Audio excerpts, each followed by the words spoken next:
Assalamualaikum warahmatullahi wabarakatuh. Pemirsa, berjumpa kembali kita dalam Banua Bicara. Kali ini kita berada di kampus Universitas Lambung Mangkurat. Di kampus Universitas Lambung Mangkurat hari ini kita bicara terkait dengan pertama Dies Natalis Universitas Lambung Mangkurat ULM ke-67 tahun 2025 yang tema besarnya adalah ULM Bangkit, Kuat, dan Unggul. Nah, kali ini kita berada di Laboratorium Terpadu Universitas Lambung Mangkurat. Laboratorium kebanggaan yang beberapa waktu lalu mendapatkan akreditasi dari Komite Akreditasi Nasional. Nah, itu yang kemudian akan kita bahas lebih jauh, bagaimana perkembangan Universitas Lambung Mangkurat sampai dengan hari ini, sampai dengan di usia yang ke-67 tahun.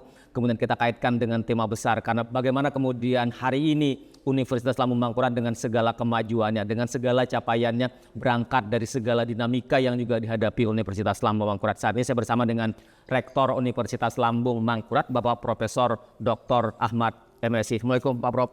Waalaikumsalam. Sehat hari ini? Alhamdulillah sehat walafiat. Baik, terima kasih Pak Prof.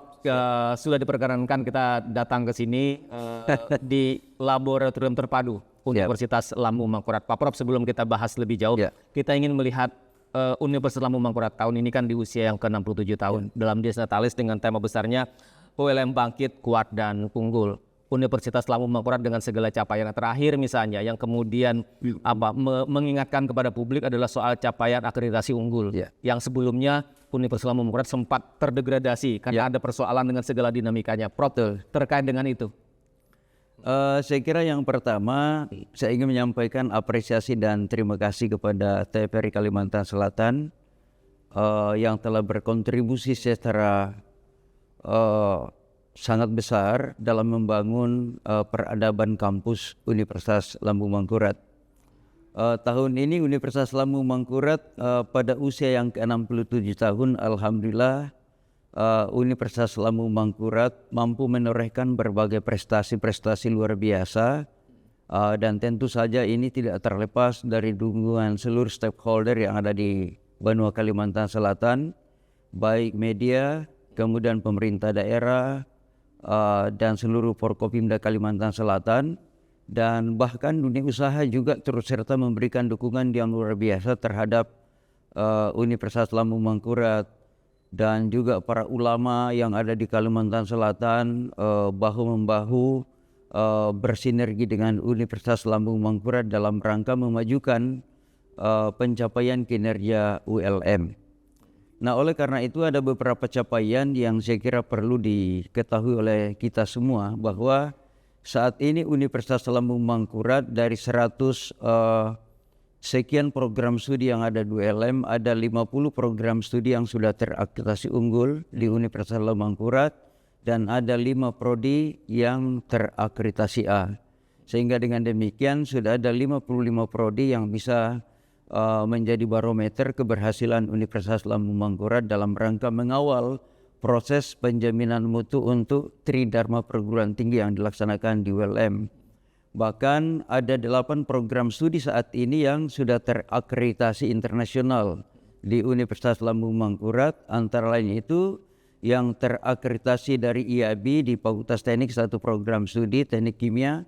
Lalu kemudian yang terakreditasi internasional dari ASIIN itu ada 3 prodi di Fakultas Pertanian dan 1 prodi di Fakultas Kehutanan. Sisanya adalah yang di Fakultas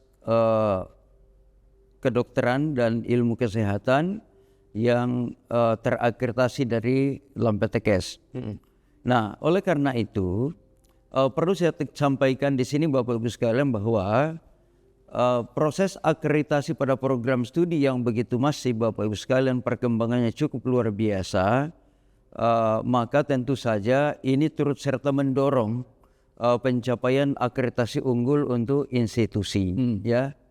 Karena apapun juga dasarnya adalah program studi yang terakreditasi A dan unggul menjadi salah satu catatan untuk pencapaian akreditasi unggul secara institusi. Dan saya kira demikian pula dengan pencapaian akreditasi internasional yang ditorehkan oleh Universitas Lambung Mangkurat. Dan insya Allah mohon doa dari teman-teman media semua bahwa akhir tahun ini akan ada visitasi 9 program studi baru yang akan memasuki akreditasi internasional Sebagai tambahan. sebagai Kalau tambahan. itu berhasil jadi 17. Insya Allah, mohon doanya supaya tahun depan sudah 17 prodi di Universitas Mangkurat yang terakreditasi internasional. Dan yang akan divisitasi itu semuanya program studi di Fakultas Keguruan dan Ilmu Pendidikan.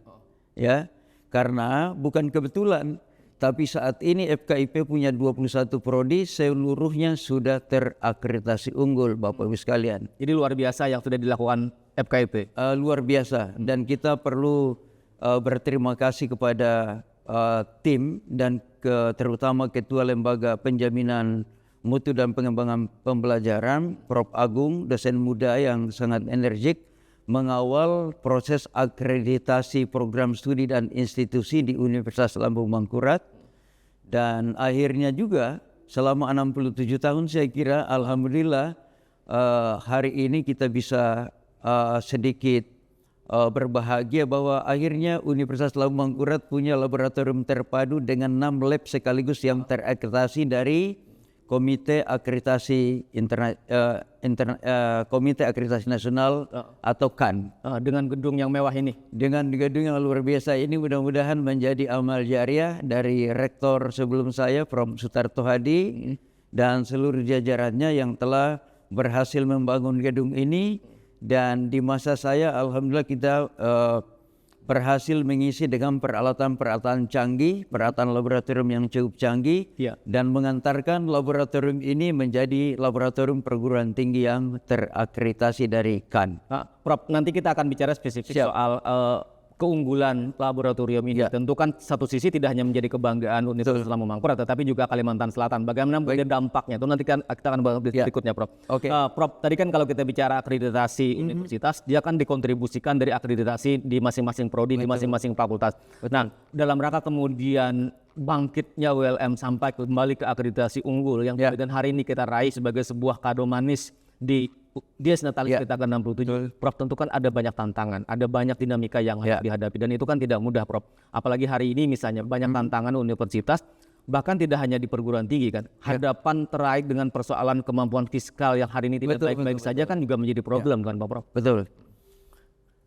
Jadi pada kesempatan ini saya ingin menyampaikan bahwa raihan akreditasi unggul institusi Universitas Mangkurat tidak terlepas dari dukungan masyarakat Banua Kalimantan Selatan, terutama Forkopimda Kalimantan Selatan, Bapak Gubernur, Pak Sekda, Pak Wakil Gubernur, Pak Kapolda, Pak Danrem, Pak Kabinda, Pak Danlanal, Pak Danlanut, Pak Kajati, Ibu Kajati, kemudian unsur-unsur pimpinan daerah yang lainnya bahu-membahu memberikan dukungan yang luar biasa terhadap Universitas Lambung Mangkurat. Demikian pula dukungan dari berbagai stakeholder lainnya yang menjadi mitra strategis Universitas Mangkurat sehingga mampu mewujudkan ke segala sesuatu yang diperlukan dalam rangka mencapai raihan akreditasi unggul. Jadi raihan akreditasi unggul institut itu bukan hanya persoalan kesiapan internal Universitas Lambung Mangkurat, akan tetapi itu membutuhkan dukungan dari berbagai pihak, dari pemerintah daerah, dari dunia usaha, dari media dan sebagainya. Dan itu ternyata alhamdulillah saya pada kesempatan ini berterima kasih karena semuanya fokus memberikan dukungan yang luar biasa terhadap Universitas Lambung Mangkurat ketika sedang berjuang untuk bangkit menjadi sebuah perguruan tinggi yang terakreditasi unggul.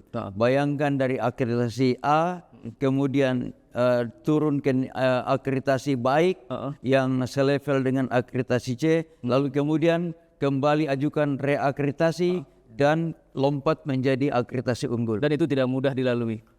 Saya kira memang tantangannya adalah tidak mudah, akan tetapi Allah Subhanahu wa Ta'ala memberikan jalan yang terbaik, membukakan pintu-pintu kemudahan dalam memperjuangkan akreditasi institusi Universitas Mangkurat, dan tentu ini tidak terlepas dari doa seluruh sivitas akademika Universitas Mangkurat, para alim ulama di Kalimantan Selatan, kemudian dukungan moral, dukungan moral dan sebagainya dari pemerintah daerah, dari dunia usaha yang tidak henti-hentinya diberikan kepada Universitas Lambung Mangkurat. Beruntung sekali Universitas Lambung Mangkurat berada di Kalimantan Selatan. Nah, jadi itu kebanggaan luar biasa kita. Kebanggaan luar biasa betul. Pak Prof, kita sudah sampai di capaian yang hari ini kita dapatkan sebagai sebuah tadi hal indah yang kemudian kita dapatkan di Dies Natalis ke-67. Prof, tentu kan ada banyak capaian, ada hal yang kemudian akan kita lakukan sebagai lompatan ke depan apa yang akan kita lakukan dalam rangka kemudian Universitas Lambung Mangkurat menjadi universitas tidak hanya tertua di Kalimantan tetapi kemudian juga menjadi universitas terbaik di tanah air. Baik. Kalau kita berkaca pada beberapa capaian, indikator capaian lain bagi di Universitas Lambung Mangkurat, maka ini juga perlu kita syukuri dengan kepada Allah Subhanahu wa taala bahwa ternyata Universitas Lambung Mangkurat itu bukan hanya perguruan tinggi yang diperhitungkan di kawasan regional Kalimantan dan kawasan timur Indonesia. Akan tetapi paling tidak kalau kita lihat capaian terakhir kita, Universitas Lambung Mangkurat adalah perguruan tinggi BLU terbaik nomor 2 untuk nilai maturitas rating dengan nilai 3,84 ya. Kalau tidak salah saya saya dilantik jadi rektor, nilai kita baru 1,7 sekian dan nilai maksimumnya 4. Alhamdulillah saat ini kita sudah berada pada terbaik 2 nasional dengan nilai 3,84. Jadi hampir di angka 4. Hampir di angka 4. Tentu ini tidak terlepas dari dedikasi yang dipersembahkan oleh seluruh sivitas akademika Universitas Lambung Mangkurat. Demikian pula halnya dalam capaian AD Scientific Index yang menempatkan Universitas Lambung Mangkurat sebagai perguruan tinggi terbaik 15 nasional. Dan kalau tidak, mudah-mudahan saya tidak salah data, kayaknya itu adalah merupakan satu-satunya perguruan tinggi di luar Jawa yang masuk 15 besar nasional. Kemudian ada indeks untuk 2 program studi masuk 50 besar dunia, bahkan 30 kalau PG PAUD itu di 30 besar 32, kehutanan saya lupa persisnya, akan tetapi masuk di jajaran 50 program studi terbaik dunia untuk AD Scientific Index. Prof, kan kalau kita bicara pengembangan kampus, bicara pengembangan universitas juga terkait dengan bagaimana kemampuan pembiayaan kan, kemampuan keuangan. Nah, itu juga menjadi penting, Prof. Nah, ada hal yang menarik nih yang kemudian beberapa waktu terakhir ini kan Prof kembangkan. Misalnya kayak kemarin ada kegiatan penanaman kopi. Nah, kemudian Prof kan juga bicara soal UKT kita yang tidak naik-naik nih. Sementara kemudian ini ada tantangan, tapi pada sisi yang lain kan ada kreativitas dan improvisasi yang Pak Prof lakukan. Jadi itulah yang perlu disyukuri bahwa ternyata ULM itu tidak sendiri dalam menghadapi berbagai persoalan. Sama-sama dengan Prokopimda. Misalnya antara lain adalah tiba-tiba tahun 2023 ULM itu didapuk menjadi tuan rumah Pomnas yang anggaran tidak kecil. Kan? Alhamdulillah pada saat itu semua biaya penyelenggaraan ditanggung oleh pemerintah Provinsi Kalimantan Selatan. Nah, oleh karena itu ini merupakan salah satu catatan tersendiri dari pemerintah pusat melalui Kementerian Pendidikan Tinggi pada saat itu, kok bisa ya. Alhamdulillah pemerintah Provinsi Kalimantan Selatan betul-betul memberikan support yang luar biasa terhadap Universitas Lambung Mangkurat, dan itu juga sekaligus merupakan bantuan kepada pemerintah pusat karena event nasional yang diselenggarakan di Universitas Lambung di Kalimantan Selatan dengan host Universitas Lambung Mangkurat didanai oleh pemerintah provinsi. Dan itulah sebabnya maka tahun 2025 ini ULM akan menjadi tuan rumah lagi untuk MTQ Nasional Mahasiswa seluruh Indonesia. MTQ Nasional, ULM tuan rumah? ULM tuan rumah lagi. Jadi ini artinya apa? Ternyata kepercayaan pemerintah pusat kepada Universitas Lambung Mangkurat semakin baik ya, dan semakin mendapatkan perhatian untuk diberikan kepercayaan penyelenggara event-event nasional. Karena MTQ nasional nanti itu akan menghadirkan 189 perguruan tinggi di Kalimantan Selatan. Diperkirakan 4.000 sampai 6.000 peserta MTQ nasional mahasiswa yang akan datang berbondong-bondong ke Kalimantan Selatan sebagai kafilah dari masing-masing provinsi yang hadir di Kalimantan Selatan. Ini tamu-tamu kita yang harus kita berikan apresiasi dan pelayanan yang terbaik. Nah itu kalau kepercayaan-kepercayaan yang terkait dengan sebagai tuan rumah. Lalu kemudian tentu saja capaian yang cukup menggembirakan juga adalah prestasi mahasiswa. 2024 yang lalu itu 2.666 mahasiswa ULM yang menorehkan prestasi pada tingkat nasional dan internasional. Kalau yang paling saya ingat itu salah satunya adalah bahwa yang mewakili Indonesia ke International Conference yang dilaksanakan oleh Harvard University, mahasiswa Fakultas Kedokteran dari Universitas Lambung Mangkurat, yaitu saudara Gabriel Jangkang dengan saudari Andi Asisa. Ya, pada saat mereka kembali ke universitas, kita kasih hadiah dalam bentuk apresiasi bebaskan pembayaran UKT. Ya.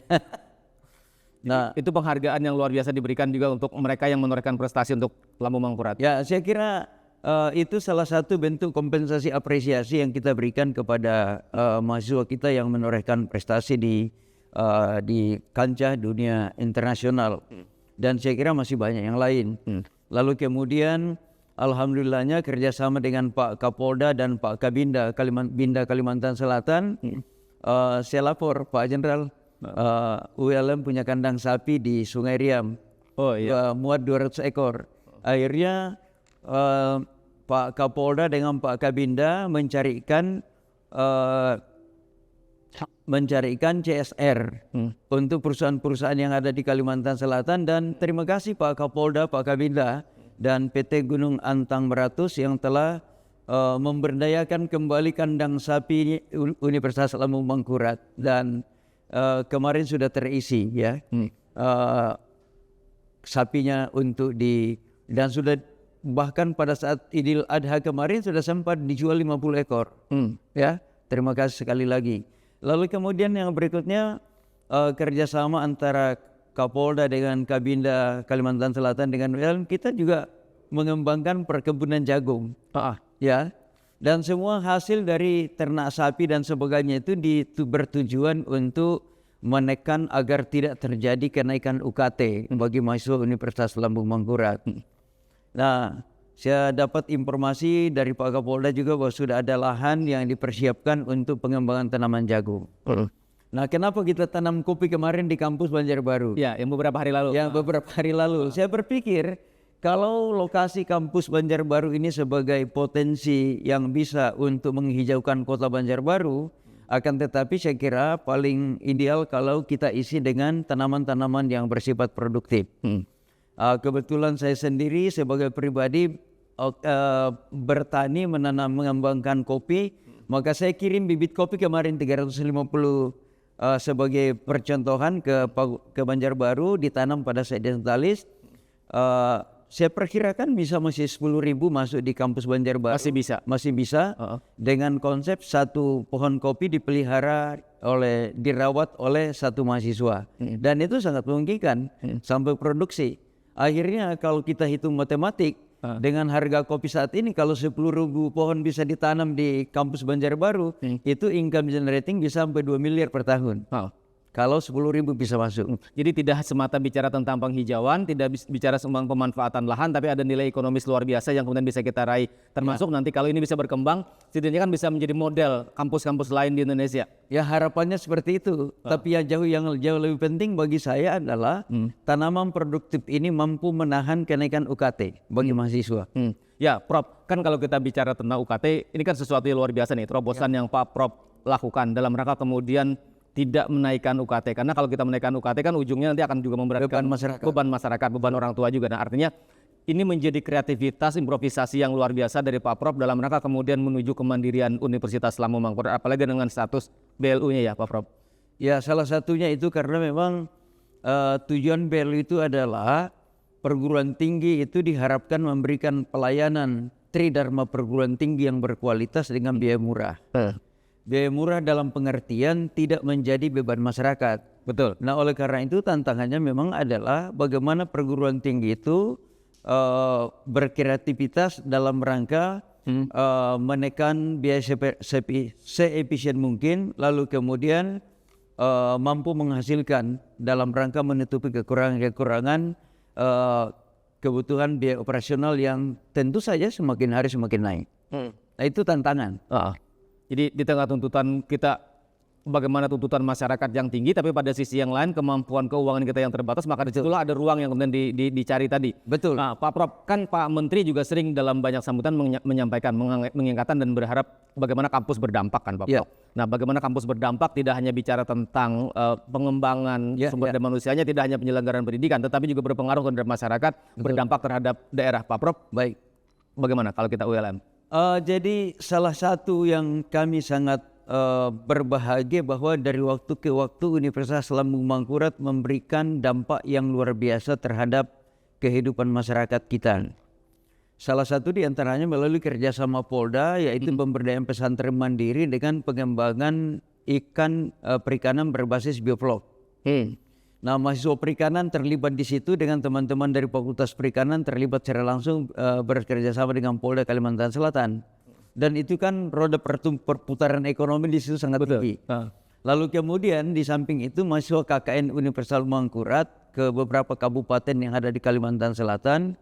Yang terakhir itu di Kabupaten Tanah Bumbu. Alhamdulillah mahasiswa ULM hadir di Kabupaten Tanah Bumbu sesuai dengan potensi daerahnya memberdayakan masyarakat. Maka lahirlah misalnya produk bandeng nugget. Lalu kemudian gula aren yang dihasilkan masyarakat di Kabupaten Tanah Bumbu ternyata sekarang sudah bisa dipasarkan online. Itu atas sentuhan mahasiswa dari program KKN dari program KKN itu. Lalu kemudian ada yang paling dahsyat menurut saya adalah cangkang kepiting rajungan yang selama ini tidak ada nilainya, bahkan dibuang. Jadi limbah. Jadi limbah kan. Nah, diolah mahasiswa kita menjadi tepung untuk mengatasi penyakit tulang yaitu osteoporosis. Ya, jadi katanya kandungan kalsiumnya sangat tinggi. Ya, sehingga dengan demikian, tapi ini dalam proses penelitian lanjutan di laboratorium terpadu ini, mudah-mudahan hasilnya nanti betul-betul dapat menjadi salah satu pilihan untuk mengatasi penyakit tulang bagi usia-usia seperti kita ini, seperti saya yang usia sudah 50 tahun ke atas. Nah, itu dijadikan sebagai alternatif untuk mengatasi osteoporosis. Ini kan luar biasa. Ya, di samping produk-produk lainnya ada juga kopi mangrove. Ternyata buah mangrove itu bisa jadi kopi. Dan katanya obat untuk menambah stamina. Ya, jadi tapi saya belum pernah coba ya. Saya akan coba nanti, tapi mungkin perlu dicampur dengan kopi kali ya supaya rasa kopinya betul-betul terasa ya. Ya, Prof, artinya kalau kita bicara kampus berdampak, tadi program penelitian, program KKN mahasiswa tidak hanya sekedar sebuah kalender event kampus saja, akademik saja, tetapi kemudian betul-betul berpengaruh dan memberikan kontribusi positif terhadap masyarakat. Ya, betul. Nah, oleh itulah sebabnya Universitas Lambung Mangkurat berupaya untuk hadir di beberapa kabupaten di Kalimantan Selatan. Itu untuk berdampak langsung terhadap peningkatan kualitas SDM. Nah, alhamdulillah tahun ini kementerian sudah memberikan izin untuk membuka program studi di luar kampus utama sebanyak 3 program studi di Kabupaten Kota Baru dan sudah menerima mahasiswa baru. Nanti TPRI tolong dong diliput di sana mahasiswanya seperti apa supaya daerah-daerah lain ya. Nanti tahun depan itu rencananya di Kabupaten Balangan dan Kabupaten Hulu Sungai Tengah beberapa program studi. Kenapa ULM hadir di sana? Itu dampak langsung masyarakat. Karena anak-anak pulau di Kabupaten Kota Baru itu ternyata berjuang untuk sampai Kota Baru dan sampai ke Banjarmasin kalau kuliahnya harus di sini. Demikian pula di Hulu Sungai sana, anak-anak kita di Pegunungan Meratus sana, ya banyak yang tidak kuliah mungkin karena kendala biaya operasional, kemudian biaya hidup ketika harus hijrah ke kota Banjarmasin. Tapi kalau kampus yang menjemput mereka ke daerah itu, maka insya Allah saya pikir biayanya akan turun secara lebih efisien.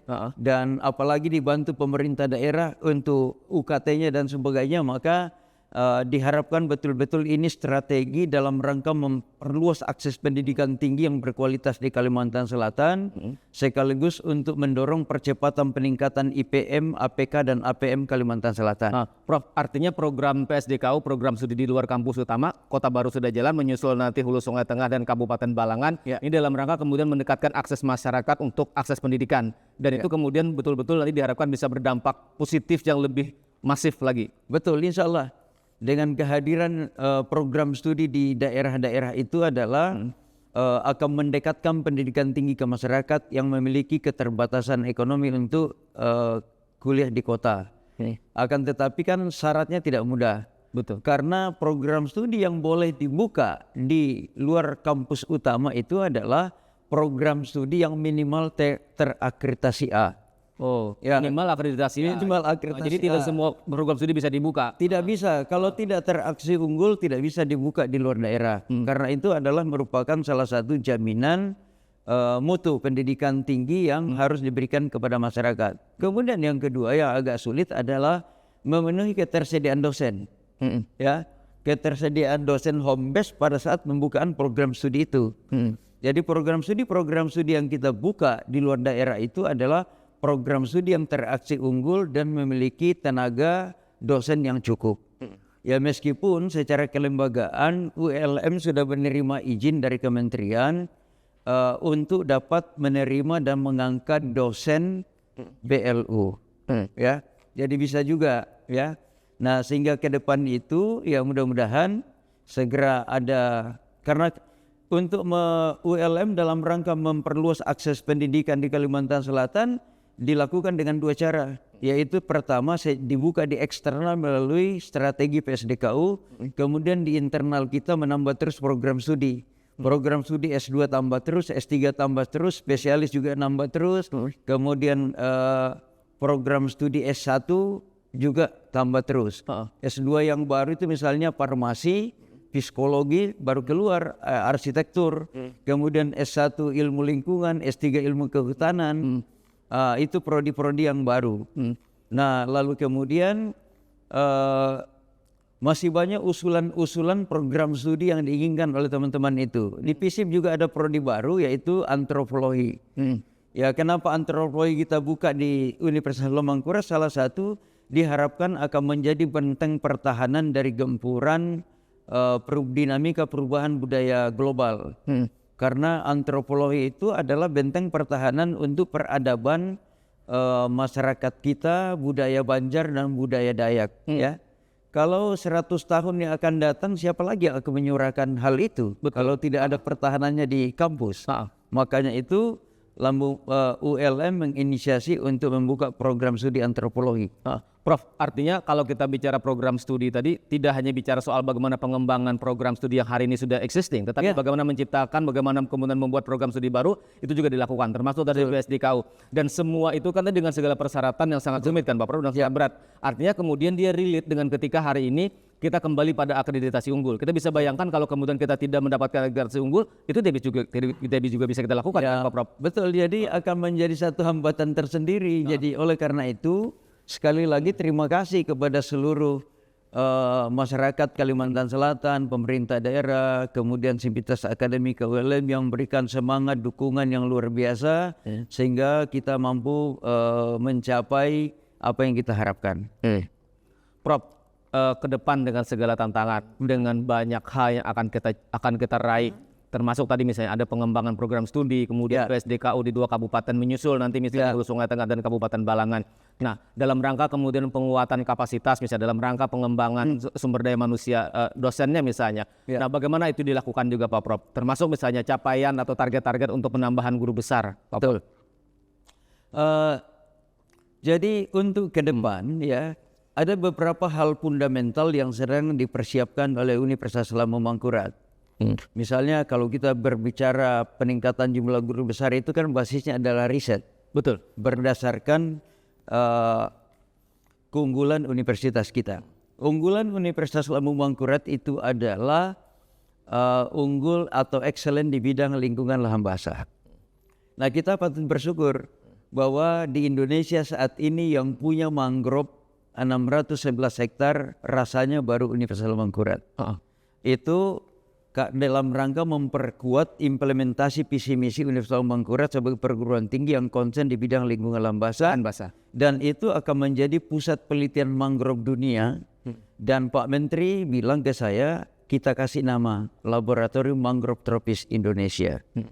Ya, lalu kemudian itu sebenarnya salah satu sasaran strategis yang kita akan capai adalah untuk sebagai sumber income generating. Karena karbon itu nanti karena mangrove itu akan menjadi salah satu sumber karbon yang sangat potensial sehingga masuk di carbon trade. Ya. Ya. Jadi dengan luasan 611 hektar itu insya Allah di atas 3 miliar per tahun. Di KHDTK juga yang 1617 hektar itu sedang kita ajukan prosesnya, yang mudah-mudahan saya dengar informasi perhitungan awal sekitar 10 miliar. Jadi kalau itu dua diajukan, maka tentu saja itu akan mampu menjadi salah satu sumber pendapatan yang dapat dimanfaatkan oleh ULM untuk terus mengembangkan diri sebagai perguruan tinggi. Mudah-mudahan tahun 2026 sudah masuk di World Class University. Itu gagasan dan mimpi besar kita ke depan yang akan kita capai. Tentu mimpi besar kita itu bukan tanpa alasan. Karena ketika saya dilantik jadi rektor tahun 2022 yang lalu, 2023 ULM itu masih berada pada ranking 2.500 sekian. Dan lalu kemudian 2024 kita sudah berada pada ranking 1.800 sekian. Nah kemudian secara kebetulan ULM diundang ke Edu Summit Singapura beberapa bulan yang lalu, ya, untuk memperkenalkan Universitas Lambung Mangkurat berjejaring secara internasional dengan perguruan tinggi lain di seluruh dunia. Dan harapannya harapannya untuk mempercepat Universitas Lambung Mangkurat itu bergeser dari ranking 1.800 ke ranking 1.500 dunia. Karena ranking 1.500 dunia ULM itu baru nanti suatu perguruan tinggi masuk World Class University ketika rankingnya sudah masuk pada ranking 1.500 dunia. Jadi harapannya situ. Dan kita optimis bisa diangkat. Mudah-mudahan karena indikatornya salah satu saat ini kita sudah ranking 960 sekian dunia untuk Grammetrics. Baru tahun 2024 kita aktif lagi masuk di Grammetrics, sudah langsung masuk pada ranking 968 kalau tidak salah dunia untuk Grammetrics. Sehingga itu membuat kita optimis. Karena ini saling berhubungan antara satu dengan yang lain.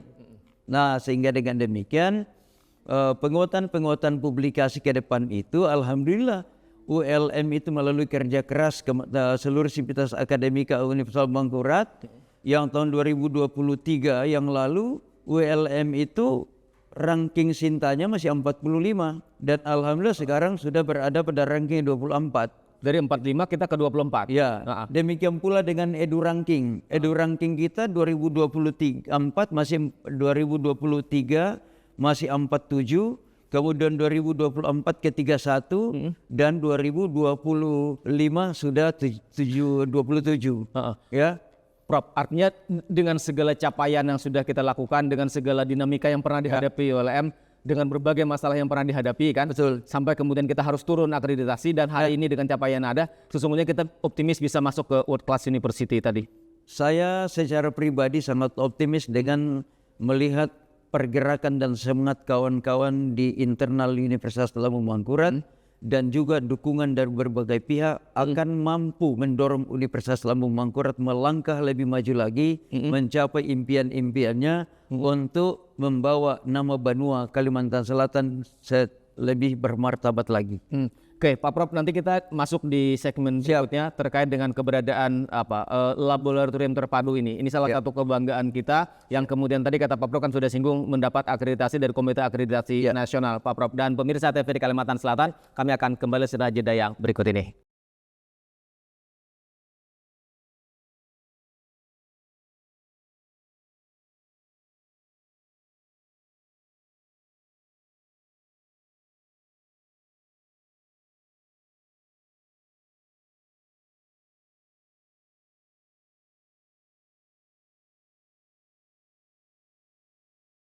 Di Kalimantan Selatan masih kita dalam Banua Bicara, ULM Bangkit, Kuat dan Unggul masih bersama dengan Rektor Universitas Lambung Mangkurat Bapak Profesor Dr. Ahmad Alim Bahri. Pak Prof, kita ada di salah satu ruangan pengujian di lab terpadu Universitas Lambung Mangkurat. Pak Prof, sebelum nanti kita ke dalam, artinya ini bagian dari salah satu yang kemudian dikembangkan dalam rangka bagaimana kemudian lab kita menjadi lab yang unggul, Pak Prof ya? Baik, betul.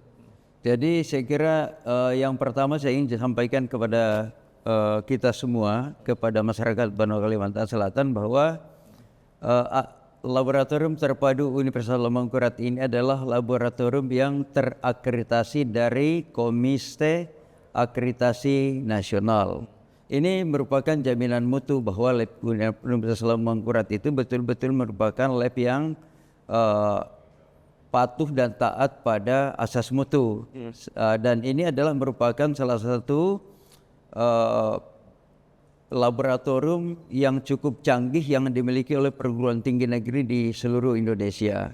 Sehingga dengan demikian beberapa perguruan tinggi negeri lain sudah mengirim sampel penelitian ke laboratorium terpadu Universitas Lambung Mangkurat. Nah, di samping juga itu tentu saja tujuannya adalah dalam rangka mendongkrak peningkatan kualitas penelitian dan pengabdian masyarakat. Kita bisa sambil masuk ya Pak. Sivitas Akademika ULM siap. Nah, kalau saat ini kita sampai pada satu ruangan uji laboratorium dengan peralatan yang disebut AAS. AAS ini adalah merupakan alat yang digunakan untuk mengukur berbagai material-material yang akan diuji sampelnya, seperti misalnya biji besi, nikel, kemudian mangan, air, makanan pun juga bisa dilakukan pengujian di tempat dengan alat AAS ini. Nah, di samping itu juga masih banyak peralatan-peralatan lain yang dimiliki oleh laboratorium terpadu Universitas Lambung Mangkurat. Misalnya adalah peralatan untuk uji mineral, kemudian alat yang digunakan untuk melakukan tes DNA. Dan ini salah satu yang sangat khas untuk laboratorium perguruan tinggi, yaitu lab yang mampu melaksanakan sampai pada pengujian uji DNA. Nah, ini kawan-kawan ini kerja apa Mas sekarang nih? Apa yang dianalisis? Kita mau analisis kandungan FO pada air. Oh, kandungan FO pada air. Ya. Berarti air juga bisa masuk di tempat ini? Air supaya fermentasi. Pak Prof, artinya dengan akreditasi layak dan pantas memang lab ini mendapatkan akreditasi dari Komite Akreditasi Nasional karena tadi dengan segala keunggulannya, dengan segala peralatannya. Betul. Yang kemudian ini sangat didukung, disupport. Ya, disupport oleh sumber daya manusia yang cukup memadai di laboratorium terpadu, sehingga saya berharap pemerintah daerah, masyarakat umum dan dunia usaha yang akan melakukan uji material ya, atau pengujian terhadap kepentingan perusahaan, terhadap kepentingan pemerintah dan sebagainya, bisa dilaksanakan melalui laboratorium terpadu Universitas Lambung Mangkurat. Berarti lab ini juga terbuka bagi masyarakat yang kemudian ingin mendapatkan layanan dari lab terpadu ini. Betul. Jadi lab ini adalah merupakan pelayanan umum bagi masyarakat yang ada di Banua Kalimantan Selatan. Jangankan itu, dari teman-teman peneliti dari Unhas, dari USU juga ngirim. Oh, sudah ada ke sini? Sudah ada yang ngirim material ke sini untuk dilakukan pengujian di lab terpadu ULM. Saya kira mungkin karena alatnya cukup canggih. Alatnya cukup lengkap yang ada di laboratorium terpadu ULM. Dan ini terus terang saja menjadi salah satu kebanggaan Universitas Lambung Mangkurat bahwa akhirnya pada usia yang ke-67 ULM memiliki 6 laboratorium yang terakreditasi dari CAN. Ya. Jadi laboratorium terpadu ini adalah merupakan hub atau merupakan pusat induk aplikasi dari lab-lab yang ada di ULN. Sehingga untuk melaksanakan proses akreditasi, lab yang lain di Universitas Lambung Mangkurat melalui pintu lab terpadu.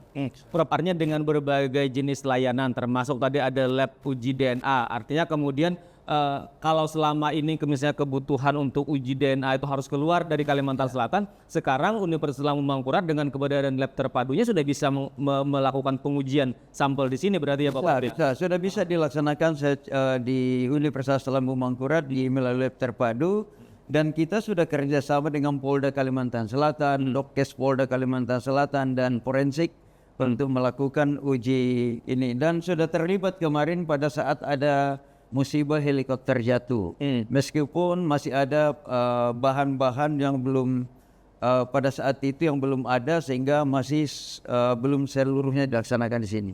Pak Prof, alasan gagasan kenapa kemudian kita perlu ada lab terpadu ini bagi Pak Rektor apa sih sebenarnya Pak Prof? Karena esensi perguruan tinggi idealnya sebuah perguruan tinggi yang mau maju berkembang menjadi perguruan tinggi kelas internasional itu adalah sangat tergantung dari prasarana riset yang dimiliki. Karena dengan prasarana riset yang baik berarti kualitas penelitian juga bagus, kualitas pengabdian masyarakat juga bagus, sehingga akan mendorong peran perguruan tinggi itu berdampak secara langsung kepada kehidupan masyarakat. Dan biasanya itu dilihat oleh dunia internasional.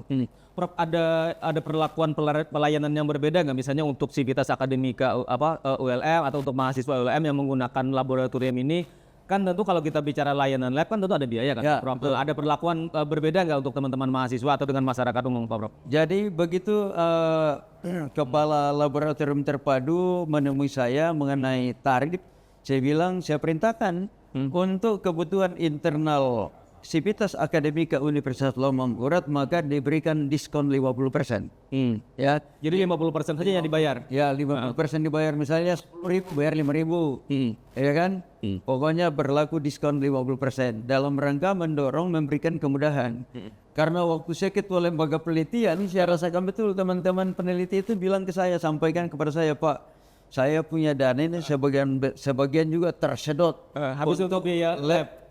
untuk lab di Pulau Jawa. Ya. Harus naik pesawat, harus tinggal di hotel, lalu kemudian makan dan sebagainya, waktunya dan seterusnya, sehingga ya tidak seberapa katanya saya dapat, Pak. Oleh karena saya harus menanggung biaya transportasi, biaya akomodasi dan seterusnya. Sehingga dengan adanya sangat efisien. Prof, artinya Prof sebagai pimpinan ULM, sebagai rektor ULM kemudian mendorong, kemudian mendukung, mensupport adanya laboratorium terpadu ini memang berangkat dari pengalaman bagaimana kemudian dulu ketika di lembaga penelitian memang itu yang problem dihadapi teman-teman peneliti betul. kita. Jadi keterbatasan riset dan keterbatasan publikasi salah satunya karena mahalnya biaya yang harus dikeluarkan oleh teman-teman untuk melakukan uji sampel. Nah, dengan keberadaan laboratorium terpadu saat ini di Universitas Mangkurat, saya kira akan memberikan kemudahan kepada seluruh peneliti kita, dan saya berharap bukan cuma peneliti ULM, peneliti semua perguruan tinggi yang ada di Kalimantan Selatan dan peneliti-peneliti yang ada di pemerintah daerah juga ikut serta memanfaatkan lab ini. Karena secara sumber daya manusia, secara peralatan kita sudah sangat canggih, sudah sangat luar biasa, sudah unggul. Sudah sangat memadai dan terbukti pada saat diakreditasi dapat akreditasi dari Komite Akreditasi Nasional yang selevel dengan proses akreditasi internasional. Jadi saya kira ya mari kita manfaatkan dan pelihara dengan baik alat yang kita miliki ini dalam rangka memberikan pelayanan yang terbaik kepada seluruh masyarakat Banua Kalimantan Selatan dan masyarakat Indonesia pada umumnya yang berminat untuk memanfaatkan jasa layanan lab terpadu Universitas Lambung Mangkurat. Ya, Prof, dengan berbagai dukungan, ada sekarang dukungan terhadap lab terpadu kita, kemudian tadi misalnya berbagai capaian yang sudah kita akreditasi, kita sudah unggul. Tentu kan ada banyak hal juga ke depan yang akan dilakukan Pak Prof. Bagaimana kemudian mengembangkan Universitas Lambung Mangkurat ini, Pak Prof? Artinya kan juga penting untuk masyarakat mengetahui gagasan-gagasan ke depan yang akan dilakukan dalam rangka sekali lagi mengembangkan Universitas Lambung Mangkurat sebagai universitas kebanggaan kita di Kalimantan Selatan. Jadi salah satu program strategis yang harus dipikirkan saat ini adalah bagaimana Universitas Lambung Mangkurat ini mendrive dirinya sebagai perguruan tinggi yang mampu secara finansial mandiri. Secara finansial mandiri. Secara finansial mandiri dan tidak membebani masyarakat secara langsung melalui kenaikan pembayaran UKT.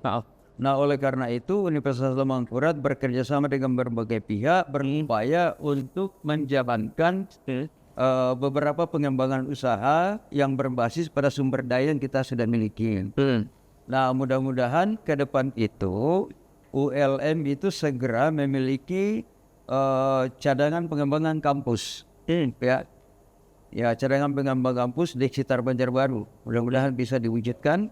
Dan salah satu pengusaha sudah menyumbang kepada ULM 20 hektar dan sisanya ada tanah di sekitarnya juga cukup luas dan master plan-nya pun juga sudah kita buat dan dibiayai oleh pengusaha yang bersangkutan.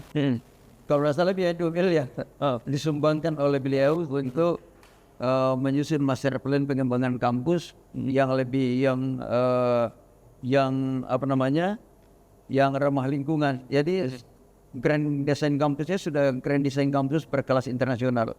Karena kita harus memang berangkat arah ke situ, bersaing dengan perguruan tinggi lain di dunia. Ya, ini menarik Prof. Artinya persaingan kita tidak hanya kampus di tingkat regional di Kalimantan saja atau di nasional, tetapi ini sudah persaingan di tingkat dunia. Artinya bagaimana kemudian pengembangan kita menjadi penting untuk kemudian dalam rangka tadi persiapan tidak hanya ada kampus Banjarmasin, kampus Banjarbaru, tapi juga tadi yang ada pengembangan kampus terintegrasi. Ah. Ya, mudah-mudahan itu bisa diwujudkan dalam waktu yang tidak terlalu lama. Paling tidak kita punya lokasi dari dulu kan untuk melakukan pengembangan kampus di sana, sehingga kampus Banjarbaru nanti ini kalau karena sebagai ibu kota provinsi betul-betul menjadi core bisnis, pengembangan bisnis Universitas Lambung Mangkurat. Prof, mungkin terakhir dengan segala kemajuan, dengan segala raihan yang sudah dicapai Universitas Lambung Mangkurat sampai di usia 67 tahun. Kemudian dengan tema besar kita kan ULM bangkit, kuat dan unggul, bangkit dari segala masalah yang pernah dihadapi ULM, kemudian sampai kita berada di titik ini, kemudian menjadi kampus yang unggul. Harapan kita ke depan, Prof, agar kemudian publik masyarakat tahu. Harapan kita ke depan adalah yang pertama tentu kita harapkan seluruh sivitas akademika Universitas Lambung Mangkurat, kemudian masyarakat Benua Kalimantan Selatan memberikan dukungan penuh dalam rangka mempertahankan prestasi yang sudah kita capai dan harus terus mendorong capaian-capaian prestasi yang lebih progresif di masa yang akan datang. Kalau kita kalau bisa nomor 1, kenapa tidak? Why not number 1 kan? Why not the best? And why not number 1? Ya, Pak Prof, nanti kita akan masuk lagi di segmen berikutnya di penutup bagian terakhir. Kita bicara tentang bagaimana kemudian setelah yang dilakukan hari ini, setelah Dies Natalis hari ini, dengan capaian-capaian yang sudah dilakukan, yang tadi sebagian kan sudah disampaikan Pak Prof. Nanti akan kita bahas di segmen terakhir. Dan pemirsa TVRI Kalimantan Selatan, kita akan kembali setelah jeda berikut.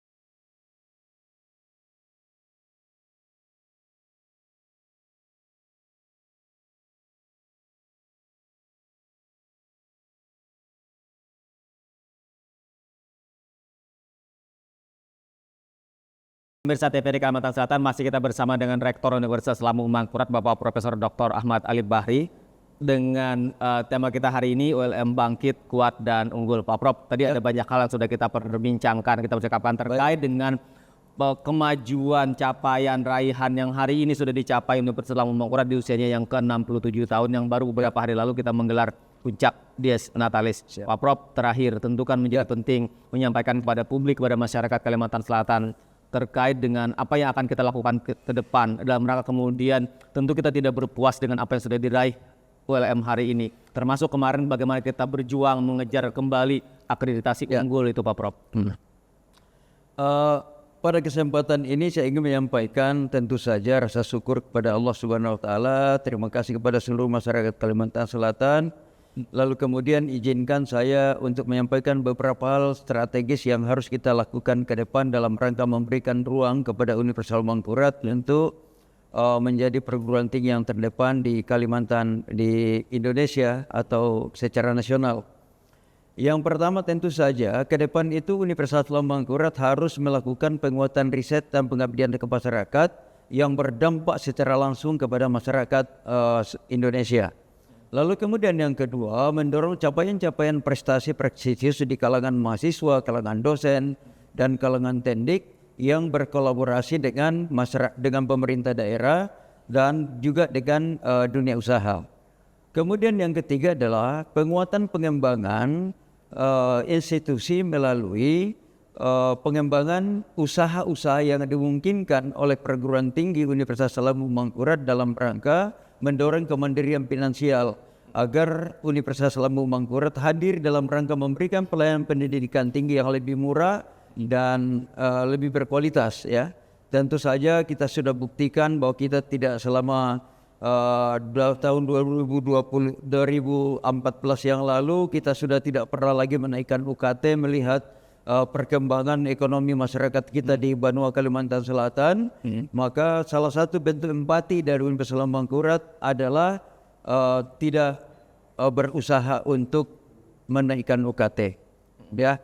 Kemudian berikutnya adalah tentu yang perlu dibangun penguatan jejaring kolaborasi nasional dan kolaborasi internasional. Misalnya ada sister university dengan perguruan tinggi dari di luar negeri, lalu kemudian ada kerjasama riset seperti yang telah dilakukan oleh ULM dalam 2 tahun terakhir. Ada kerjasama riset antar perguruan tinggi di secara nasional 54 riset, kemudian ada kerjasama perguruan tinggi internasional dengan 12 perguruan tinggi di seluruh dunia, dan ada joint publication antara peneliti kita di Universitas Mangkurat dengan peneliti dalam negeri dan peneliti dari berbagai negara di luar negeri, dan juga terus mendorong bagaimana agar dosen-dosen Universitas Lambung Mangkurat itu terlibat di kancah internasional, misalnya jadi visiting lecture atau kemudian jadi pembicara di berbagai forum-forum internasional dan seterusnya, sehingga Universitas Lambung Mangkurat semakin mengglobal, semakin menggeliat namanya di kancah dunia internasional.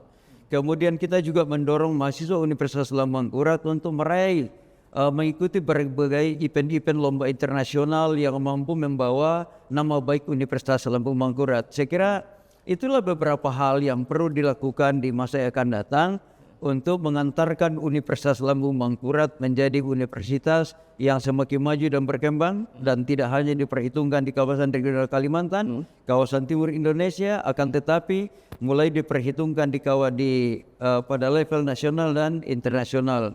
Dan hari ini di Dies Natalis yang ke-67 kita mampu buktikan bahwa salah satu indikator kita mampu secara nasional adalah dengan rating maturitas PLU kita nomor 2 nasional, dengan capaian IQ juga yang 68 ke 31, IQ Liga BLU dari 32 ke nomor 13 nasional.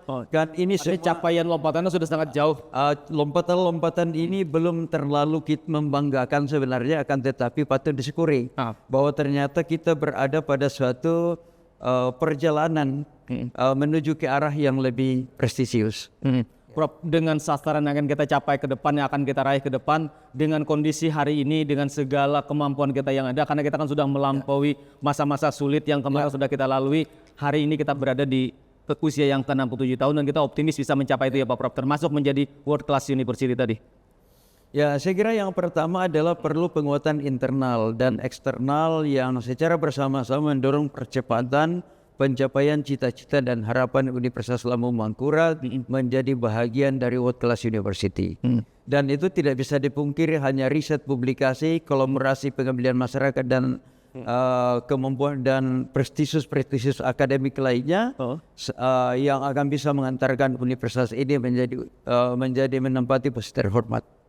Jadi itu yang kemudian akan kita raih ke depan dengan kita berkolaborasi bersama. Tadi kita bersyukur kata Pak Prof, Universitas Lambung Mangkurat kemudian juga mendapatkan dukungan yang luar biasa dari masyarakat Kalimantan Selatan dan dari pemerintah provinsi dan Forkopimdanya ya Pak. Saya kira itu modal utama bagi Universitas Lambung Mangkurat yang mohon maaf belum tentu dimiliki oleh perguruan tinggi di luar selain di luar Kalimantan Selatan. Jadi itu sesuatu yang sangat membanggakan dan menguatkan Universitas Lambung Mangkurat menghadapi situasi ini.